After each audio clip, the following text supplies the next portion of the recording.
Hello, everyone. I hope you're having a wonderful week. This video is for discussion board 2, Women of the Revolution. And I have chosen to research Nancy Hart, mostly because I'd never heard of her before and I wanted to know her story.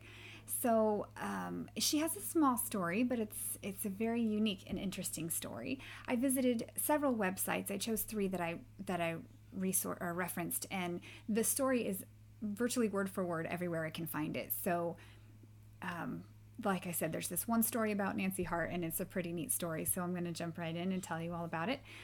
She was born somewhere between 1735 and 1747. They don't know exactly the year she was born. There's not much known about her early life. She was born in North Carolina. But her family moved to Georgia in 1770. She married a man named Benjamin Hart, and together they had 8 children. Now, her family happened to be well connected. She was a cousin to General Daniel Morgan, and her husband also had, he came from a very distinguished family as well.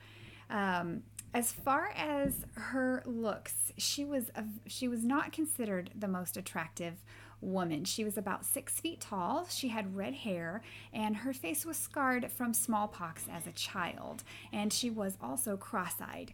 But despite that, apparently she was a very good shot, which will come into play later in her story. Her personality, she was very feisty and fearless. The local Indians actually called her, if I can say this correctly, Wahachi, which may have meant war woman. And she was very strong-willed and tended to call the shots at home as far as the story goes. But she was a very skilled frontier woman and knew how to hold her own and take care of her family. So during the war, she typically stayed home to care for the children and the house and maintain things while her husband went away to war. In that time, she actually became a spy for the revolution, and she would dress as a man and she would wander around into the enemy camps. They were referred to as Tories, is what they called the British troops, and she would pretend to be a very simple-minded or feeble-minded man and just chat with people and gather information and then take it back to the patriots, to the authorities. So the 2 main stories that she is famous for happen at her cabin. They don't happen during a specific battle. The first one, she's at home with her children, and one of her children sees a Tory outside through a crack in the cabin wall, and she happens to be making some soap, and she picks up a ladle of hot boiling soap and walks over to the crack and throws it at him, and he yells, which confirms that he was indeed outside, and she then hog ties him and takes him to the local militia.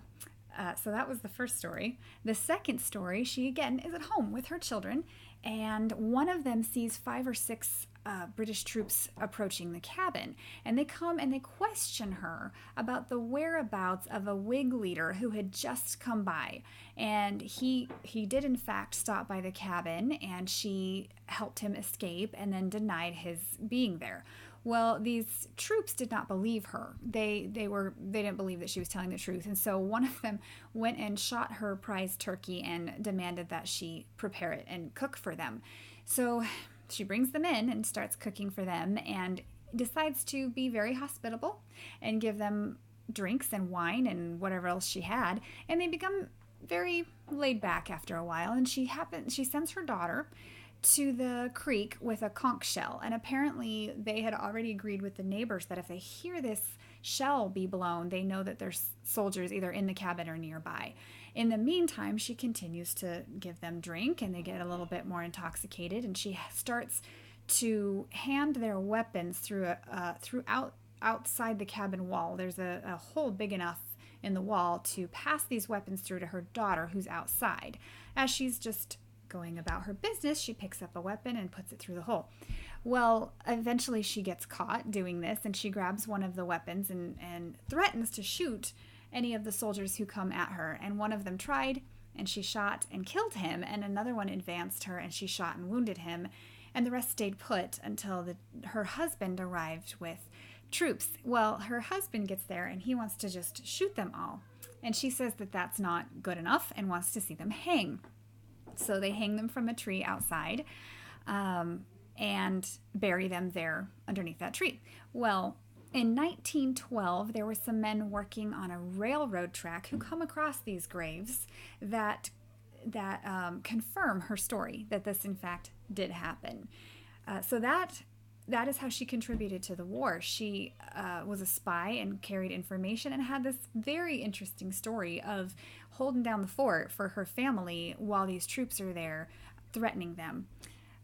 So after the war, they continue their lives pretty regularly, and she lives till 1830, which, if she was born at her earliest date, would have made her 95 years old. So she lived a very long life.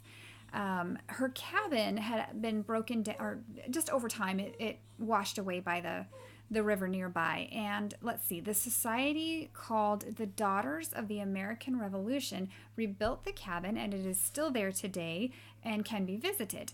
And finally, in 1997, she was inducted into Georgia Women of Achievement. So it was a really interesting story. It was really fun to learn about Nancy Hart, and I hope that I have taught you something as well. So have a wonderful rest of the week. Bye.